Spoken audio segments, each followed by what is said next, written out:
Specially বলি যে কালসর্প দোষ আমাদের জন্মছকে অনেকের বক্তব্য বা অনেক কী বলবো বয়স্ক মানুষের ধ্যান ধারণা আছেন যে আগের জন্মে যদি আমি কোনো পাপ করে থাকি সেটার একটা এফেক্ট আমার এই জন্মগুলিতে থাকে।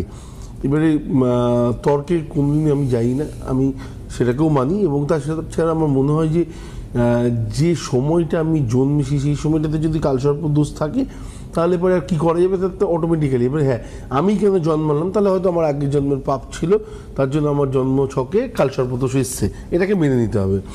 এবারে এই কালসর্প দোষ নিয়ে আমরা অনেকেই আলোচনা করি, কিন্তু কালসর্প দোষে না গভীরে কখনো আমরা ঢোকার চেষ্টাই করি না। কালসর্প দোষটা থাকলে কি হয় আমরা বলি না যে মাঙ্গলিক থাকলে ডিভোর্স হতে পারে, বরের মৃত্যু হতে পারে, এই হতে পারে, ওই হতে পারে।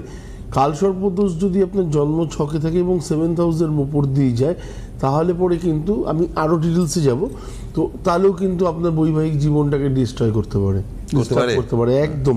এবং সেক্ষেত্রেও ডিভোর্স হতে পারে, সেক্ষেত্রে কি বলবো রাজদণ্ড হতে পারে, বিভিন্ন রকম প্রবলেম কিন্তু কালসর্প দোষের থেকেও আসলে কালসর্প দোষটাকে যদি এক কথায় বলা যায় যে এটা কি, তাহলে বলা যায় যে জীবনে আপস অ্যান্ড ডাউনের একটা কি বলবো ম্যাপ যদি থাকে, সেই ম্যাপটা হচ্ছে কালসর্প দোষ, গ্রাফ আপ ডাউন হ্যাঁ।